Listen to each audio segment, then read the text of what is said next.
Hi there and welcome to Toddler Tested. Today we are going to be making this Baymax bunny.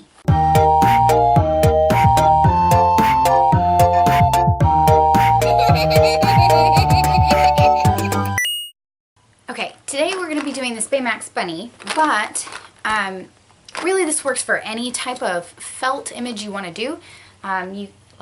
Here's like a little dog that I've done for a quiet book page that I haven't finished. And some Ninja Turtle hands. These are actually little pockets you can put your hands in. You can really do just about any kind of felt image you want. You just need to print out an image that you like. You just cut out the different features of the image in the different colors. So you just print a couple copies or make a couple copies of your drawing, and then you cut out what you like. This is actually backed with black, and then I just cut sections out of the green. You can see the black through it to give it dimension. So I started with this image of Baymax that I actually saw on a t-shirt for sale online, and then I added ears and a tail, and I made a couple copies just in case I messed up. And then I took my image and I pinned it to this gray fabric that I'm going to use as a background. And I cut around, I just kind of freehanded with leaving about maybe a 1/4 inch of barrier. And after you have your border done, you're going to start with the biggest part of your image. So for me, this was his body, and I included his head and his ears. So I pinned the image to the white fabric and cut all the way around. You're also going to need to cut out any exterior pieces or contrasting pieces. For me, I'm going to be doing an arm and a leg, as well as an elbow patch and a leg patch. You can also do a tail with this one if you feel like it, but it doesn't really matter, whatever you feel like doing. So I find it helpful to eliminate any bulk, or as much bulk as you can.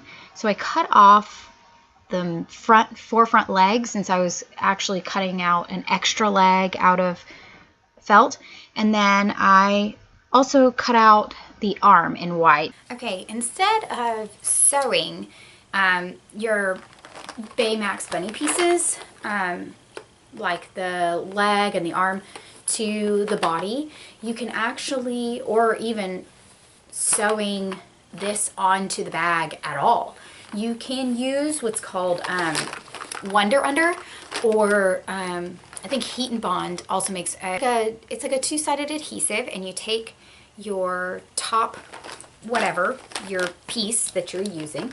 So like in the Ninja Turtle hands case, it's the green piece, and you put the paper on it and you steam it, and then it has the second side that's adhesive, and you cut out around whatever you're adhering so it doesn't get your iron all gunky, and then you peel the paper off, place the image where you want it, and then you steam it again, and it adheres really, really well.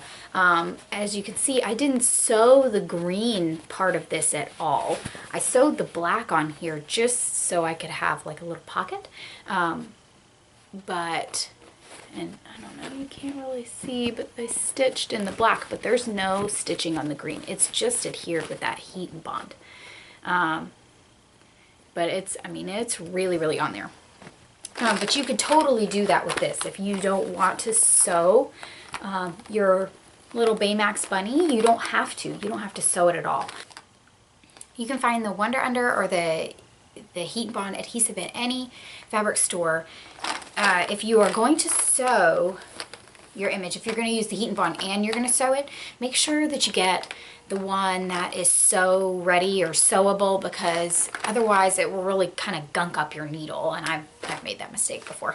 So now I'm going to sew the gray little patch onto the elbow, and you're going to sew it as close as you can to the edge, and you just need to sew it to the arm, and you're going to actually sew around the outside edge of the arm, so you don't need to worry about that. You just need this one seam right here. Or if you want to, you can hand stitch. See, this one, the brown is actually hand stitched on, but the green and the orange are fused together. Now you will sew your top pieces, whatever they may be. For me, this is the leg, onto the main piece of your image. Now I am actually sewing straight through the white and the gray. I don't have those two sewed together, but you can if you want to. I was going to touch the arm, but I realized that I needed this black line underneath the arm, and I didn't want to have to go around it with a marker. Next, I folded my fabric to about as big as the bag is going to be and figured out where all my writing was going to go, and then I pinned the bunny to my main fabric, and then you're going to top stitch everything.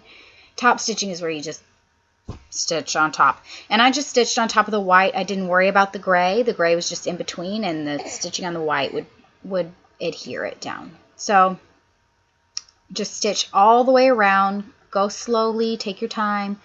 So after the bunny is attached all the way around the outside to your main fabric, go ahead and trace the outside with your fabric marker.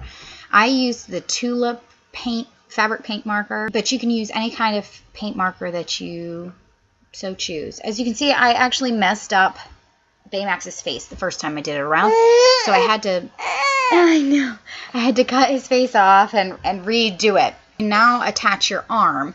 So pin your arm on and stitch it on. Then line up your face, I learned this the hard way, and make little dots where the eyes are going to be.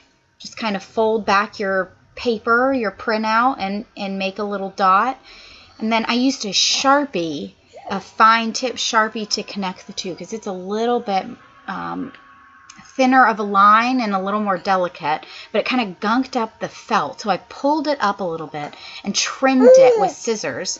And then I went back with the Tulip marker and made my eyes and kind of touched up a little bit around the edges and to make them more defined. So trace around your arm, and then you're going to use your pink marker or to make your ear. You can use thread if you want to, but it was too much trouble. So draw a straight line down from 3/4 of the way up the ear, and then you kind of branch out from there. And then you trace your pink with black and the outside of your ear with black. And I didn't show it here, but I actually did around the tail all the way around. And then you are done. Thanks for watching today. I hope you enjoyed learning how to make this Baymax bunny or any type of image you want to put on your project. I'll be doing a tutorial very soon on how I made these tote bags, these little kid tote bags, so they're child size, that I'm using for Easter baskets this year. So stay tuned or click the link below to subscribe. Come back real soon. Bye.